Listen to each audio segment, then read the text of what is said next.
Ile-Ife, my MVVs, welcome. My beloved Ile-Ife, this is another complimentary just for my beloved Ile-Ife. Today we will be looking at history. We will be looking at the controversial fight in Ile-Ife and why Ife started rotating kingship to the 4 ruling houses. Now, the story of kingship in Ile-Ife is not only about crowns and traditions. It is about blood, power, politics, betrayal, death, and eventual compromises that shook the cradle of the Yoruba nation. For a very long time, succession to the throne of the Ooni of Ife was not clearly structured into ruling houses. It used to be that once an Ooni died, the kingmakers, the Ifa priests, chiefs, and elders would consult the oracle and then pick from among princes of the royal families, often swayed by politics, influence, or wealth. This system worked for centuries, but as Ife expanded and different dynasties grew powerful, the crack began to show. Princes from different families began to fight bitterly for the crown, and this turned Ile-Ife into a hub of conflict that lasted decades, with blood spilled, shrine desecrated, and lawsuit dragging through colonial courts. Out of this tumult came the decision to rotate kingship among 4 ruling houses to ensure balance, fairness, and to reduce enmity. And I do know that maybe, just maybe, a lot of people may not know that it was this difficult before. For centuries, there was this battle for power in Ile-Ife, and it was costing Ile-Ife almost everything. The controversy became very pronounced in the early 20th century, around the 1930s and 1940s, when succession disputes in Ile-Ife were reaching breaking point. The death of an Ooni always created tension because multiple princes would step forward, each claimed direct descendant from Oduduwa, the progenitor of the Yoruba people, and each argued that their lineage was the true custodian of the throne. At that time, the big royal lineages that always came forward were the Lafogidi. Hey, the Laraiso. At that time, the big royal lineages that always came forward were the Lafogidi, Osinkola, Ogburu, and Gise. But without a rotational agreement, whichever lineage gained power through influence would dominate and shut out others, and this created so much bitterness at that time. One of the bloodiest disputes erupted after the reign of Ooni Adeyeye, Ajagon, in 1910 to 1930. When he died, the battle over succession became fierce. 2 powerful families wanted the throne at the same time. On one side was the Lafogidi family, and on the other side was the Osinkola family. Accusations of bribery, witchcraft, diabolism, and manipulation of Ifa consultations filled the air. Chiefs were divided. People in Ile-Ife fought openly in markets, and cult groups secretly carried out attacks on rival camps. Some shrines even refused to accept sacrifices because of the violence, showing how deep the crisis had gone. By the time Ooni Adeyeye, Ajagon's successor, was installed, many felt the process was not transparent. Every new Ooni chosen seemed to deepen the bitterness of those left out. When Ooni Aderime Adesojo Tadenikawo from Osinkola ruling house emerged in 1930, the crisis became more structured. The Lafogidi and Ogburu, lineages accused the Osinkola group of hijacking the process, claiming that for decades the crown had been rotating in a, lopsided manner that favored only 1 or 2 families. Court cases began to fly, some dragging into the Colonial High Court in Lagos.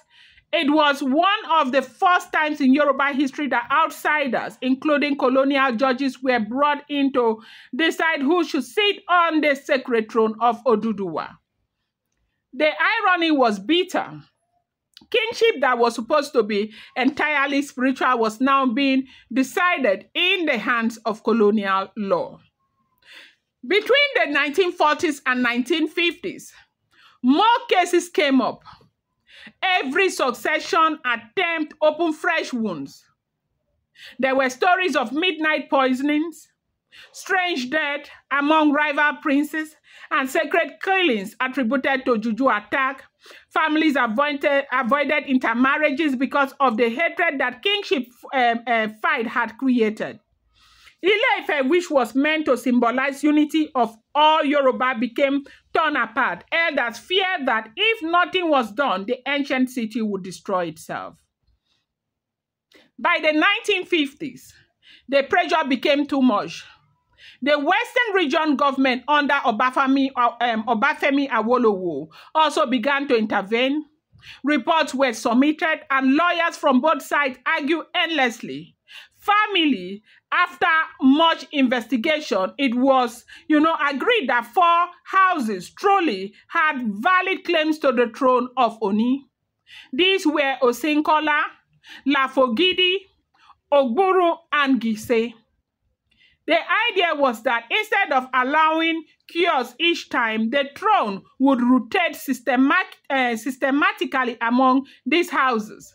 If Osinkola produced one king, the next time it would be the turn of Lafogidi, followed by Ogburu, then Gise, before returning again. This rotational system was officially recognized in 1977 by the government through the Chieftaincy Declaration, which gave legal truth to what had become a desperate necessity for peace. But the battle did not stop overnight. Even after the law was passed, some families still tried to outsmart the system. In 1980, when Ooni Soji Aderemi of Osinkola ruling house died after an unprecedented 50-year reign, the contest for the throne became heated again. The Gise family was due to produce the next Ooni, but rival families tried to challenge it, claimed that their turn had been skipped because of manipulations in earlier succession. Court cases came up again, accusations of rituals gone wrong were whispered, and many feared Ife would boil again. Eventually, in 1980, the throne went to Prince CJ Wade, from the Ogburu lineage. But the process left more bitterness in its wake.